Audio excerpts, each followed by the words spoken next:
Today, I'm going to be showing you how to make cute glass tile coasters. Whether you're looking to spruce up your own coffee table or make gifts for your friends and family this holiday season, these coasters are an easy DIY and are beginner friendly. I've included several designs for you to follow along, or you can create your own customizable coasters with these steps. First, you will need the following: coaster blanks, glue, glass tiles, and grout. Now these are the minimum supplies you'll need, but if you plan on cutting your glass tiles, you will need safety glasses and glass tile nippers. Some other optional items include toothpicks, tweezers, paint, and cabinet bumpers. Let's get started. For the poinsettia, you'll need to make two types of cuts. The first is a diagonal cut. The second is a pyramid cut, where you'll be cutting off two corners to create a tapered triangle for the tips of the petals. Start by applying your glue and place each tile row by row. It's best to use glue that doesn't dry immediately so you can manipulate and straighten your tiles as you work. I like to use tweezers or a toothpick to help me get the right positioning or spacing. You want to make sure the edges of your corner tiles are flush with the edges of your coaster, so the tip of the corner tiles may poke out if you have rounded edges like my coaster blanks, but that is okay. My coaster blanks are 4 inches on each side and fit 9 1-centimeter tiles in a row with grout. Something I like to do to make sure I'm spacing correctly is lay out the tiles along the perpendicular or opposite edge.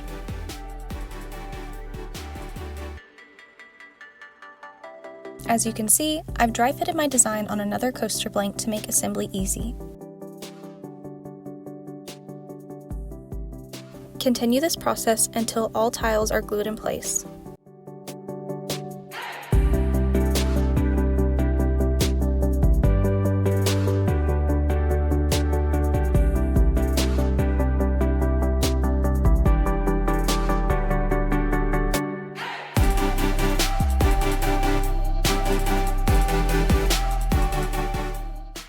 Let your tiles dry overnight.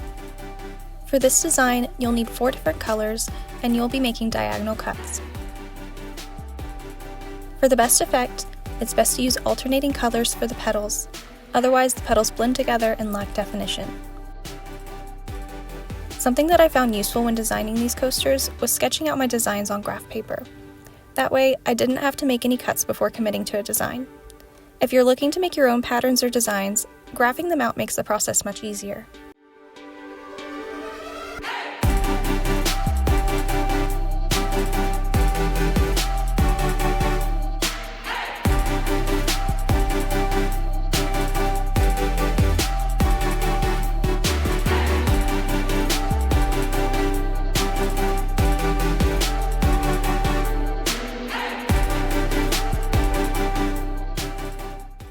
For the sunflower, you'll need to cut your square tiles in half to form the border. The reason for the half tiles is so the sunflower can remain centered in the middle. Your other cuts will be diagonal cuts. If you want full tiles to line the border, you could try foregoing the gaps and grout and place 10 tiles across. The only potential issue with this is that moisture will get between the tiles. It could warp your coaster, but if your coaster is only getting light use, it may be okay.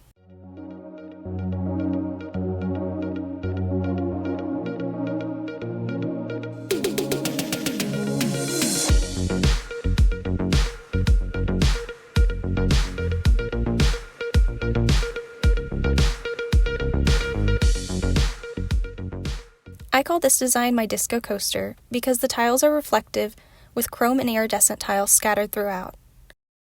Like a disco ball, each row of tiles is off-centered from the previous row. It's a bit like stacking bricks. One tile from every other row will need to be cut in half to create this staggering effect.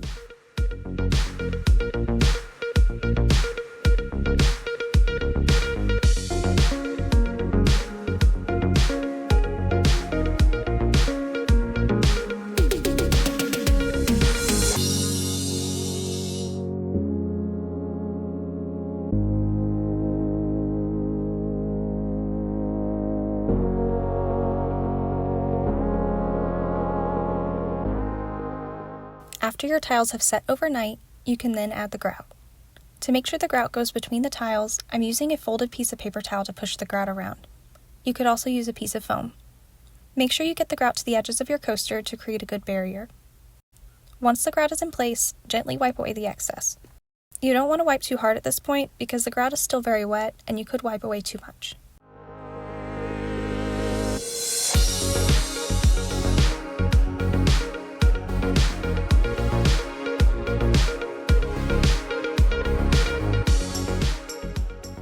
Don't forget to clean up the sides. For the sunflower, I'm doing 2 different colors of grout, black in the center and white for the surrounding.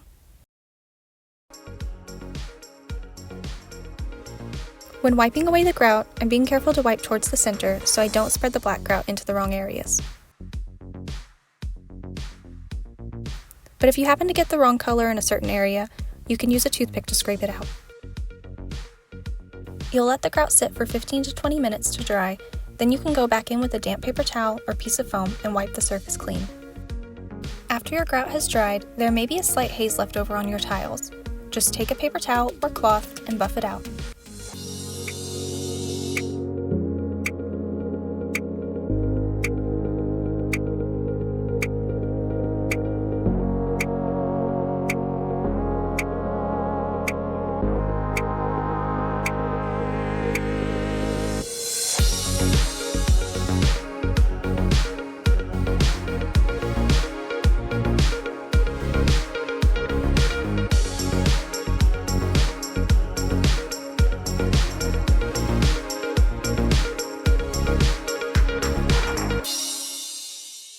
An optional step is to paint the bottom and sides of your coasters.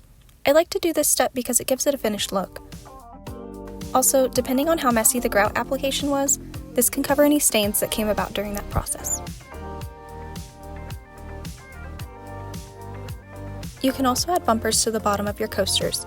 This helps them from slipping around and also helps prevent scrapes to the paint. And here are the final results!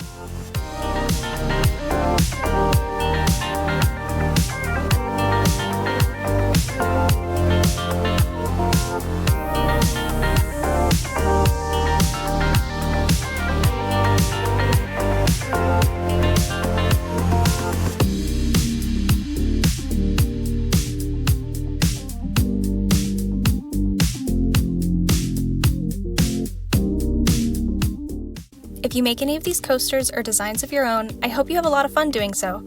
And I hope you enjoyed this video tutorial.